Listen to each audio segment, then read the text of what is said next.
Et c'est venu vraiment tard. Journalisme, c'est pas une. C'était pas vraiment une vocation.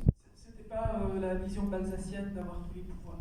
C'était pas ça. Non, c'est génial, je vais gagner ma croûte et tranquille, ma mère va arrêter de m'emmerder en me disant France, trouve un travail où tu vas gagner de l'argent, sinon. Votre mère était prof de philo. Prof de philo, oui, donc elle était obsédée par ça. Catholique de gauche. Catholique de gauche, vous voyez moi un peu barré, donc elle était très inquiète toujours, et j'ai fait pour lui faire plaisir, voilà, j'ai fait du journalisme, puis après j'ai fait l'école pour lui faire plaisir, enfin bon, j'étais déjà lancé, c'était parti. Donc j'ai appris sur le terrain. Je suis un journaliste de terrain. Mais déjà à l'époque, je voulais quelqu'un. Il y a une question que vous avez posée avant, j'ai dû perdre, on a perdu un fil. Non, je parlais de la notion de culture, si, justement, de la notion de oui. culture Alors, et de langage chez les jeunes journalistes. Il y a une différence. Je pense qu'il y a une différence quand même. C'est que moi, j'ai commencé le journalisme un peu par hasard, mais je me suis rendu compte quand j'avais 14-15 ans. J'ai fait un journal dans mon lycée, qui s'appelait Crotal, uniquement dans le but de rencontrer quelqu'un. C'est une démarche très journalistique en fait. Et c'était un sculpteur qui me fascinait complètement, c'était Alberto Giacometti. Bon, je l'ai vu la dernière année de sa vie, mais je l'ai vu 4-5 fois, peut-être plus. Mais enfin, je ne vais pas compter. Je venais de Normandie, c'est-à-dire que je prenais le train à Lvov, ça me faisait toute trotte. J'arrivais là, je passais la journée avec lui, il était charmant. Ce qui frappait, c'était la vie. C'était la générosité et l'accueil. Et après, comme je trouvais ça très facile, j'ai demandé des rendez-vous à d'autres. Poliakov, le peintre, qui était un personnage d'ailleurs extraordinaire, un grand peintre, vous connaissez, c'est pas tout. Bon, j'ai pris rendez-vous aussi avec Le Corbusier, Chambon. Il y avait autre chose à faire pour recevoir un petit coin de 15 ans, je suis dans un lycée, je vais faire un travail dans ce petit journal. Enfin, c'est vrai, j'ai fait l'article sur Giacometti, mais j'ai même, je crois, jamais fait l'article sur Poliakov, j'en suis pas sûr. J'ai juste les emmerdé parce qu'ils me fascinaient. Donc vous avez eu la chance, vous avez fait des rencontres, des belles rencontres. Est-ce que ce serait vrai aujourd'hui? Avec moi, c'est possible. Voilà. Parce qu'un petit compte de mon rendez-vous, je me souviens toujours de Giacometti, de Poliakov, qui avaient peut-être eu eux-mêmes des rencontres semblables, donc j'y pense toujours et dont je reçois. Et je pense que ça, c'est une époque qui est un peu terminée, les gens n'ont pas de temps. C'est pas pourquoi. Manque de disponibilité, manque de générosité. Enfin, c'est pas vrai. C'est pas vrai. Vous savez, on a plus le temps qu'avant, parce qu'il y a des tas de machines qui font ce qui nous faisait perdre du temps autrefois. Je ne parle pas des voyages, enfin, quand même, soit c'est TGV, soit c'est l'avion. Il n'y avait pas Internet quand on avait rencontré Julien Gride. Non, donc on n'était pas dans l'immédiateté. Moi, Julien Gride, c'était une rencontre un peu différente, parce que c'est lui qui. Oui, je l'intéressais parce que j'étais à Merlot. En plus, comme ma famille était. Enfin, moitié américaine. Ma famille était Yankee, lui c'était sudiste. D'ailleurs, le premier déjeuner, c'était une engueulade. J'étais Bill, c'est lui qui avait raison d'ailleurs. Parce que je défendais les Yankees, puis je découvrais après l'atroce vérité sur ceux qui ont gagné la guerre de sécession. Étaient vraiment trois horribles personnages qui, après tout ce qu'ils avaient appris pour les méthodes militaires les pires, vous laissez, vous brûlez tout, enfin c'est ce qu'on appelle la guerre totale. Ils ont après exercé leur magistère sur les Indiens, ils ont massacré les Indiens avec les méthodes qu'ils avaient utilisées contre les sudistes. Donc, ce qui est vrai, c'est qu'il y a cette générosité. Après, la culture, moi, la culture, je suis désolé, je me l'ai faite toute seule. Bon, j'avais une mère qui était prof de philo, elle était ma prof, deux fois parce que j'ai eu le bac, il y avait zéro éliminatoire en fait, j'étais obligé de repasser. Je suis moi d'ailleurs, la deuxième fois que la première fois, et c'est vrai que j'étais passionné par la philo. Mais franchement, la lecture est devenue comme ça, naturellement. On dirait aujourd'hui, on ne lit plus. Voilà, mais, elle dit ça, mais moi je vais de temps en temps dans les salons de livres, et je suis toujours stupéfait de voir le nombre d'enfants. Bon, moi je plais en général, je sais bien. Non, mais c'est public, toujours de son, vous voyez, c'est assez féminin, plutôt assez âgé, sans plus, vous voyez, mais quand même. Mais je m'en flatte, ça ne me dérange pas. De temps en temps, il y a un mec qui dit qu'est-ce qu'il fait là. Et mais il y a des livres qui lisent. Mais en revanche, ils lisent plutôt les livres politiques ou des choses comme ça. Mais les essais, pas les robes, c'est les femmes. Oui, non. De toute façon, c'est connu. Les femmes sont les plus grandes équipes. De toute façon, les héroïnes sont les femmes. Mais c'est vrai qu'il y a des tas de jeunes, femmes très souvent, des lycéennes, qui sont, voilà, et qui ont déjà eu 4 ou 5 livres, c'est complètement, voilà, c'est très beau ça. C'est pour ça que c'est pas fini la littérature. C'est pas fini. Justement, parmi les rencontres d'écrivains, quels sont les écrivains qui vous ont le plus marqué parmi ceux, par exemple, vous citez dans votre essai, Jean-Marie Leclésio, Michel Tournier, pour des raisons différentes. C'est Jean-Marie Leclésio, c'est cet homme, c'est je crois il y a 30 ans. On se rencontrera par une fois, peut-être un peu plus, je ne vais pas me rajeunir. Et c'est vrai que la première rencontre, on a parlé que fourmis et papillons. Et moi j'avais, je me souviens pas bien, il m'avait envoyé, c'est toujours gentil de sa part, des coupures sur des papillons qui m'intéressaient particulièrement. Et vous voyez, c'était adorable, les gens qui vous intéressiez déjà aux animaux et à la nature. Lui aussi. Et donc on avait échangé énormément et il avait des compétences sur les papillons qui n'étaient peut-être pas égales aux miennes sur les produits. Et d'ailleurs, il m'a absolument intéressé, j'ai commencé à m'intéresser, après cette rencontre, aux papillons. Après, Julien Guetz, c'est ce que je vous racontais, c'est lui qui est venu plutôt vers moi, qui m'a invité à déjeuner. J'étais moitié américain, il le savait, ça m'intéressait. Et puis voilà, puis après, une grande amitié est née, et puis je veux dire, il m'a beaucoup aidé, même comme écrivain. Je veux dire, j'ai toujours ce mon maître. C'est vraiment quelqu'un qui m'a expliqué comment écrire un roman. Il s'est foutu de ma gueule, mon premier roman, je me souviens du déjeuner. C'est pas la première fois que je le voyais, je crois que c'était la deuxième ou troisième. Puis il me dit, j'ai lu le dernier roman, c'est ça. C'est Montréal. Comme je savais qu'il était homosexuel honteux, il n'aimait pas les homosexuels honteux, lui c'était un homosexuel souffrant, vous voyez ce que je veux dire, un peu doloriste. Et il était très proche en plus de la femme de Montréal, etc. C'était la tradition du jeune écrivain qui allait voir un maître. Non, il adorait Jeanne Montréal. Ironique sur Montréal. Et il dit, là, vous avez fait votre livre avec des fiches de vie. Oui, ça se voit. C'est pas mal, mais ça manque de jus, ça manque de force. Enfin, voilà, bon, bref, je l'ai fait à la gueule pendant. Et il m'a dit comment il fallait faire un livre. Et je me souviens très bien de cette formule, parce qu'elle est incroyable de justesse. Moi, c'est comme ça que j'écris aussi aujourd'hui. J'écris mes livres pour savoir ce qu'il y a dedans. C'est extraordinaire parce que c'est comme ça que ça marche. Il faut avoir les personnages, il faut connaître l'époque, il faut vivre l'époque, et puis après, hop, vous vous laissez entraîner. C'est merveilleux. Après, il y en a un autre aussi qui s'intéresse à moi, qui était Norman Mailer, qui m'intéresse beaucoup parce qu'il y avait beaucoup de théories. Alors lui, une théorie d'ailleurs, on est l'homme d'un seul livre, ce qui est faux. Totalement faux. Il a fait un livre qui s'appelait, je connais le titre en anglais, Enchanted. C'était le roman égyptien, c'était le temps des pharaons. Et c'est une merde absolument sur le monde. Il a travaillé 15 ans dessus, et c'est épouvantable. 13 ans, il a refait, etc. Il a fait absolument. Je ne sais pas comment c'était au départ, mais ça vaut absolument pas. C'était son grand livre. Alors qu'il a écrit plein de grands livres, mais souvent dans l'urgence, souvent très vite, ou avec des avaloirs, des choses qu'il a écrites comme ça, vous voyez, pour notamment des histoires. Par exemple, il a écrit un livre merveilleux sur Osman, le tueur de Kennedy, c'est un livre absolument extraordinaire. Enfin, il a écrit des très grands livres. Norman Mailer, énorme. Enfin, moi, je suis toujours stupéfait par son talent. C'est un des géants du XXe siècle. Mais puis, je suis sûr que son œuvre reviendra à un moment donné.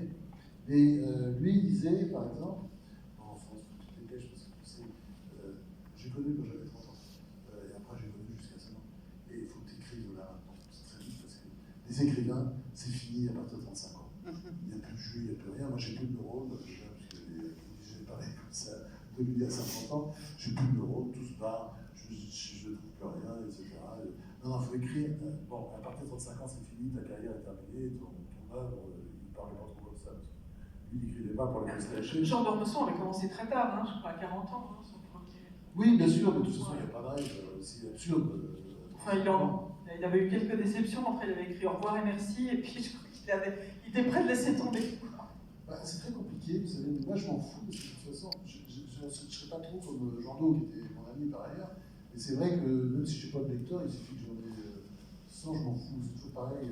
Et moi j'ai toujours été comme ça, mais Jean-François est comme moi d'ailleurs, parce qu'on fait souvent, on faisait des conférences ensemble, donc on fout le feu, parfois il y a une personne dans un théâtre, ou dans un opéra, brusquement, je ne sais pas, des trucs d'organisation, on se retrouve à 150, et on est là, on s'en fout. Et c'est vrai que moi j'écris, par exemple ce livre-là, la dernière fois que j'ai rencontré Dieu, franchement, j'étais sûr que ça ne serait pas un score. Ça fait un peu plus que, beaucoup plus que ce que j'avais prévu, mais franchement, je suis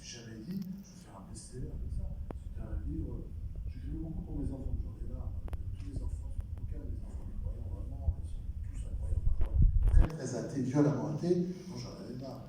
Plus mes amis, j'ai pas un seul croyant pour moi. J'avais envie, voilà, de dire ça. Regardez, en fait, vous expliquez dans un très beau passage, au début, que vous avez rencontré Dieu dans les yeux de votre mère. Et vous faites finalement plus que le pari de Pascal, pariant que Dieu existe, c'est que vous expliquez que vous croyez en Dieu parce que vous ne pouvez pas faire autrement.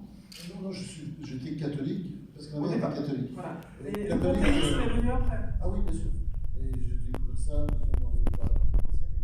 Et j'étais catholique, mais pur jus, vraiment, dans le corps de ma mère, qui était catholique. Bon, un peu violé, hein, elle n'était pas très stricte et rigide, hein, c'était des profs de philo, oui, il faut que ça veut dire. Intéressé par Georges Bataille, tout ça, élève de Bachelard, enfin, c'était pas une nonne. Mais c'est vrai qu'elle était vraiment catholique et très croyante. Et moi, elle m'a inculqué ça. Et simplement, mon Dieu, aujourd'hui, c'est vrai, très clairement, n'est pas le sien. Elle avait le Dieu des chrétiens. Moi, j'ai un Dieu vous avez un Dieu des que vous trouvez chrétiens, partout, de beaucoup de gens, des petites bêtes, des papillons. Dans la nature, dans le ciel étoilé, dans la faune, la flore. En fait, vous expliquez les bienfaits de la réconciliation entre le cosmos et soi. C'est ce qu'on appelle ça le panthéisme. Enfin, bien sûr, absolument. Ouais. Et puis, je crois qu'il faut toujours mettre un peu de bouddhisme partout. C'est une vision du monde qui est très apaisante. Vous évoquez même la chèvre Rosette qui vous a fait devenir antispéciste. C'était à l'adolescence. Vous étiez en campagne. J'avais 7-8 ans, 9 ans, quand Rosette était là. Elle est morte assez vite, après elle était remplacée par d'autres chèvres. Et bon, ça se reproduit, ces trucs-là. C'est vrai que votre essai, que je recommande vraiment à tout le monde, est vraiment une ode à l'optimisme. C'est ce qui m'a frappé le plus, quoi. C'est à la fois l'idée que Dieu est toujours là, et que finalement l'optimisme aide à vivre quand on est connecté, quand on n'est plus dans le rationnel. Vous avez remarqué que les croyants, souvent, ils se retrouvent. C'est bien, d'ailleurs. Et moi, je vous reconnais, on se reconnaît tout de suite, parce qu'on est content. Alors, on va avoir des cancers partout, ce qui n'est pas mon cas, il faut dire. On va avoir des grosses merdes, des amis très proches qui meurent, des choses comme ça. N'empêche qu'on a toujours le sourire con et qu'on va toujours se lever. Pourquoi? Parce que, d'abord, il faut vivre chaque jour comme si c'était le dernier, dit Marc Aurèle, vivre chaque jour comme si c'était le dernier. Moi, j'ai toujours dit que c'était ma devise. 30 ans, pour moi, c'était une des plus belles phrases qui soit, vivre chaque jour comme si c'était le dernier. Et j'ai jamais fait ça, je n'ai pas pratiqué. Heureusement, j'ai eu un cancer, 54. Et là, brusquement, j'ai commencé à respecter cette règle, vivre chaque jour comme si c'était le dernier. Puis il y a Sénèque aussi. Vivre et vivre chaque jour comme si c'était le vie en soi. Spinoza, oui, bien sûr. Spinoza, ce qui est extraordinaire sur le côté, tellement bien de l'accroissement de l'être. Puis il y a une bonne définition de Dieu, c'est Deus ide natura, c'est-à-dire Dieu, c'est-à-dire la nature. Alors la nature, évidemment, c'est très large. La nature dans le sens de revue nature, la nature dans le monde, c'est évidemment le cosmos, c'est tout. C'est-à-dire Dieu est partout et Dieu, voilà. Moi, c'est comme ça que. Après, c'est vrai que je me sens chez moi dans les églises, puisque je garde toujours mon origine catholique. Je vais dans les églises et je vais prier. Et ma prière est très courte. C'est merci. Je ne parle rien à Dieu, je peux regarder, il y a déjà trop de boulot. En fait, vous citez des philosophes très vitalistes. Ils sont très étonnants. Non, mais il y a dans la religion catholique quelqu'un qui fait très bien la synthèse, c'est Saint François d'Assise, que je vais oublier, parce que lui, c'est un gros malin. C'est quelqu'un d'absolument extraordinaire, c'est un très gros malin, parce que c'est un hérétique, en fait. Parce que tout ce qu'il dit est contraire à la règle de l'époque. Et simplement, il a réussi à passer à travers les gouttes, à copiner avec les papes, etc. Enfin, c'est très politique, parce qu'il a très peur évidemment qu'à sa mort, on supprime l'ordre. Alors il invente une histoire de stigmate, parce que je ne crois pas trop, c'est tout, de stigmate comme ça. Alors la question est, il y a des stigmates sur son cadavre, alors s'est-il fait faire les stigmates avant ou après? Je ne sais pas, mais la question va se poser. En tout cas, l'Église, enfin un certain nombre de personnes croyaient si peu à ces histoires, ils ont soulevé le cercueil pour voir s'il y avait vraiment des stigmates après sa mort, et il y avait effectivement des stigmates. Donc il serait apparu des stigmates, il y avait d'ailleurs autre chose, un personnage, un séraphin, juste avant sa mort, et puis il avait ses 12 apôtres, comme le Christ, enfin, vous voyez, il a dessiné tout un paysage qui pouvait le rendre non pas invulnérable, parce que l'Inquisition à l'époque pouvait frapper fort, mais voilà, une sorte un rideau sanitaire, si vous voulez, un cordon de sécurité. y a un passage assez drôle, vous expliquez que vous avez failli convaincre Michel Onfray, enfin l'amener vers vous, mais finalement au dernier moment, c'est... Je ne désespère pas. Voilà. Non, je ne désespère pas, ça m'amuse beaucoup, d'ailleurs, ça me donne des frissons quand je dis ça, mais je pense qu'il va tomber un jour. Parce qu'il est trop fasciné, il n'est pas loin. Avec le bain de mer, il était presque en train de trouver Dieu, mais... Oui, je fais découvrir, vous savez, le bain de mer, vous regardez les poissons, c'est assez extraordinaire. Méditerranée, à la baie de Toulon, là, une maison chaque année, vous prenez le masque, vous êtes un poisson, quoi. Vous êtes un poisson, parmi les poissons, ils sont magnifiques, d'ailleurs, c'est énorme de poissons, là, les bateaux de pêche n'arrivent pas jusque-là, et donc vous avez toutes sortes de poissons. Alors, vous avez les girelles, c'est pas très intéressant, parce que c'est des poissons qui mangent des algues, enfin, plutôt une espèce de champignon qui est dans les algues. En revanche, évidemment, il y a des dorades, et les dorades, c'est un animal absolument fascinant, puis il va croquer, vous savez, rentrer évidemment quand il va croquer les moules, parce que là, c'est pas joyeux, puis les dorades nous suivent. Ben oui, quand j'ai eu des relations personnelles avec les dorades, oui, ça m'est arrivé, elles nous suivent. Ah non, elles nous suivent, et surtout, il ne faut pas les suivre, parce que là, elles sont dans la même part. Mais elles nous suivent, parfois, elles vont au calme. C'est vrai que quand on lit votre livre, on a un peu même, vous parlez même des poulpes. Vous allez sur le marché à Marseille, on a un peu de mal à manger des poulpes après vous avoir vu. Le poulpe est un animal, tous les scientifiques, j'en ai dit à l'instant, on dit que d'abord, ils ont l'intelligence quand ils meurent de 2 ou 3 ans, c'est pas trop. Parfois on va aller jusqu'à 4, c'est certainement pas vrai, mais enfin, c'est entre 2 et 3, c'est quand même élevé. Et ils progressent très vite, c'est-à-dire qu'ils enregistrent très vite, ça avance. Alors par exemple, moi j'ai vu une expérience avec un grand scientifique, c'était un truc de fou, c'est-à-dire l'histoire de vous mettez un crabe dans un bocal avec une ouverture à 10. Bon. Il a dévissé tout de suite, comme s'il savait le faire. Alors, qu'est-ce que c'est qu'il a appris de ses parents, de je ne sais pas quoi. Enfin bref, il y a déjà une question. Mais de toute façon, ce qui est très étrange dans le poulpe, il y a des scientifiques qui disent que c'est une intelligence forcément extraterrestre, qui vient forcément d'ailleurs pour une raison très simple, c'est qu'elle est partout. Il n'y a pas un cerveau comme nous, comme tous les êtres humains. Il n'y a pas un cerveau. Le cerveau, il est partout. Il est dans les tentacules. La tentacule, il y a des neurones dedans. Vous voyez, c'est partout. Et donc, c'est une forme d'intelligence extrêmement véloce. Ça va très très vite. Et puis, c'est un animal qu'on n'a pas regardé jusqu'à présent, parce qu'on se contentait de le bouffer.